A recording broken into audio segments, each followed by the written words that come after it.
Hello, this is your host, Angela Johnson Ayers, with another podcast of Life Cannot Wait. So glad to be talking with you.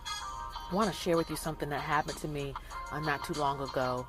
And I'll give you a title for this podcast. It's called My Unexpected Encounter with a very proud Confederate flag flying Southern man. Yes. I live in the South now. I'm born and raised in the North, but we live in North Carolina. And, people are entitled to fly whatever flags they want to fly. And, of course, we know in many cases the history of the Confederate flag for some people may represent just the Old South. But for others, it represents a period in time when slavery and the oppression of black people and Jim Crow and so many other demoralizing and terror-filled ways of thought were acceptable. Well, regardless of if you see, for me, whenever I see a Confederate flag flying, which I see quite a bit being here in the South, it sort of makes me a little leery and like, is this person, what are their beliefs? What are their ideologies? Well, I was at Walmart. I had just taken honor to school, and Lillian and I were coming out of Walmart. I had my cart full. And, again, because of the days and time that we live in, you're always looking at, you should be always looking and watching around you, making sure, is anybody going to try to, jack me for my car, you just don't know. You're always on edge. And so I have a routine. I get my groceries in first. Then I put her in. I don't want to put her in a hot car, and I definitely don't want the car leaving it running when she's in there. So I had a bunch of groceries, got the groceries in the car, got Lillian in the car. And then I was like, oh God, the area to push the carts back, they have the cart section. It was too far for me to walk and I'm not going to leave my kid in the car by themselves. So I said, oh God, I'll just leave it here next to me. Now, let me go back. As I was walking out of the store, okay, when I first got to Walmart and I parked, it was no vehicles parked next to me on either side. About an hour later, because it took me about an hour to finish all my shopping, when I came back out, there was a white Jeep Cherokee parked next to me. Looked like it was maybe a 98, okay, beat up. It had, looked like the person was off-roading with it because it had a lot of dirt on it. Across the back window of it was a Confederate flag. And then there were multiple bumper stickers. One said was for Trump and Mike Pence. Another bumper sticker was the NRA. I mean, just so at first glance, seeing it, first thing that came in my mind, I hate to say, but the first thing that came in my mind was, oh my God, who have I parked next to? Then I see on the person who was driving the car, and again, he came out. He looked like he was around 25 years old, Caucasian young man. Had on his hunting hat, if there were ever cliches, if there were ever stereotypical quote Southern quote good old boys, this young man personified that. And if you were anyone who was ever terrified of the South or heard stories of the South, and you would have seen him and seen this truck, saw the Confederate flag, saw the bumper sticker with Trump, Pence, and NRA, you would think in your mind. And again, I'm not saying that I'm saying not everyone who voted for Trump is racist. That's not my point. I'm not saying if you're part of the NRA that you're a racist, because that's totally not the case. But again, there are certain stereotypes that go with certain things. And what did it for me was when I saw that Confederate flag and I saw this man dressed in this like hunting fatigue. And it's just like, okay, wow. So I glanced, and so I got everything in the car. And when I sat in the car, and he was still outside, I don't know if he was doing something. I don't know what he was doing outside of his truck. But I felt uneasy. Okay.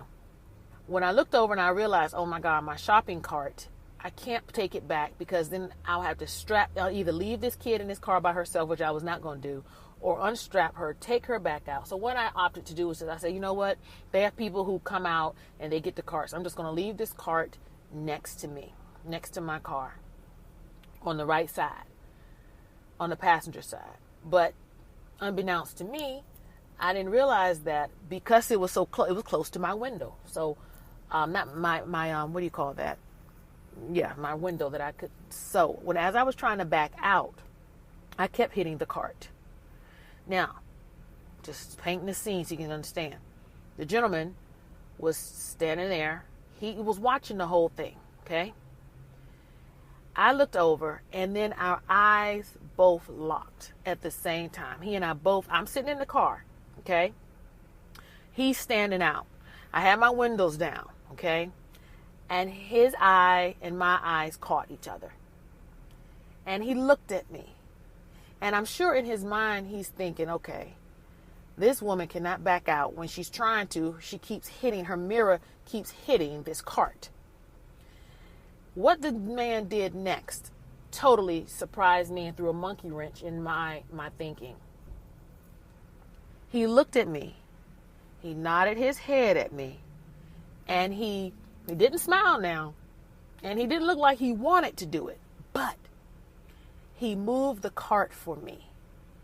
And I said to him out the window, I said, "Thank you so much for doing that."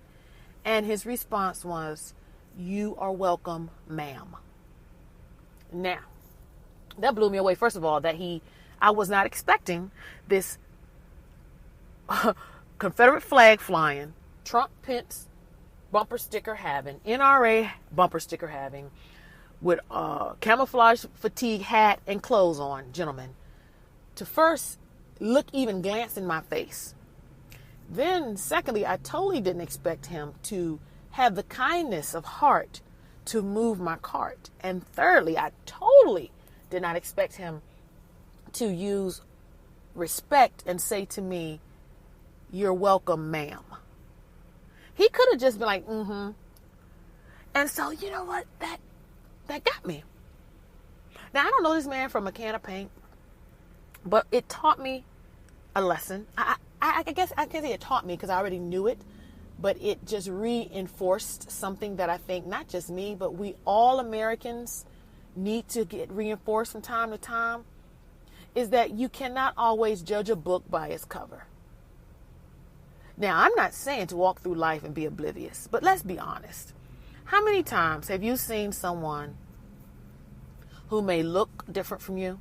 Even if you were in my shoes, let's say, all right, you're African American, and you would have been in my shoes too. You saw that Confederate flag, and you saw those bumper stickers, and you saw this gentleman. You would have probably thought the same thing 9 out of 10 of you would have. And so it taught me that, look, I don't know this man's heart. I don't know if he attends Klan meetings or if he is a minister at his church. You understand what I'm saying? I don't know if this man is married to a black woman or if he hates black people. I don't know anything about him, but what I do know, and in that moment in time, in that split second, he chose respect over hate.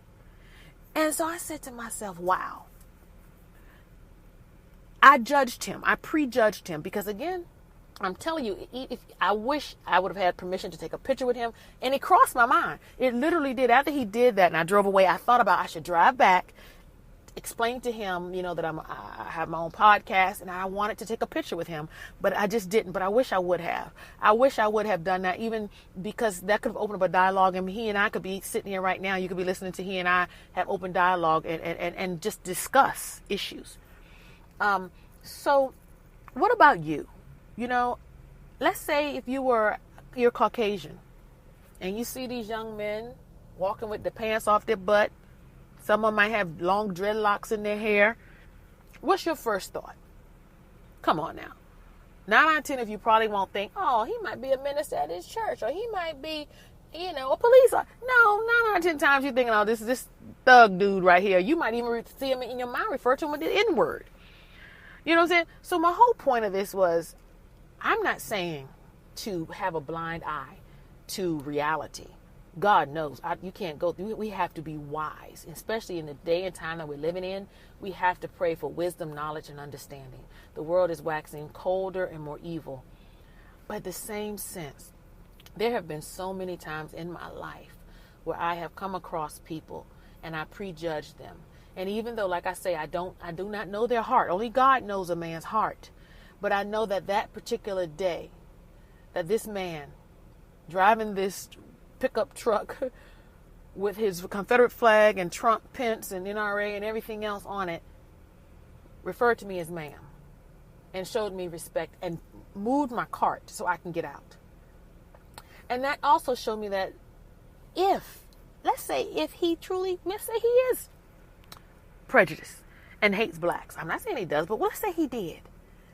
For him to show that true gesture shows that he's not 100% evil. Because when your heart is sold out for evil, you're not even thinking about a kind gesture. You don't give a flip. You understand what I'm saying? Hate is hate. And it showed me that even the most again, if he were prejudiced, even the most prejudiced person, there's 9 out of 10 times there's a soft spot in their heart, and they can be reached if they want to be. So, and it's been also times where, like, my daughters, they love speaking to people. It amazes me. And I know they get the gift of gab from me, but we're walking through the store and they see someone, they compliment them. They'll say hi to people. I mean, that's just how they are. And so anyway, Lillian, one day, we were walking through the store and she was just speaking to people. And some people you just look at and you just think this is just a curmudgeon old man who is angry at the world. And so she even got that one man to speak, and he totally looked like he didn't want to be bothered with this little black child. You know what I'm saying? But it showed me truly that I believe love can conquer hate. And I'm wondering too, had I not locked eyes with that gentleman, would he have helped me? You understand what I'm saying? Then I started thinking maybe it was something in me. Maybe, hopefully, the Jesus in me, the anointing in me, when we locked eyes, it helped dispel if there were anything there. You understand what I'm saying? So my whole point to you all this day, is let's really not judge a book by its cover, and let's don't walk with blinders on either.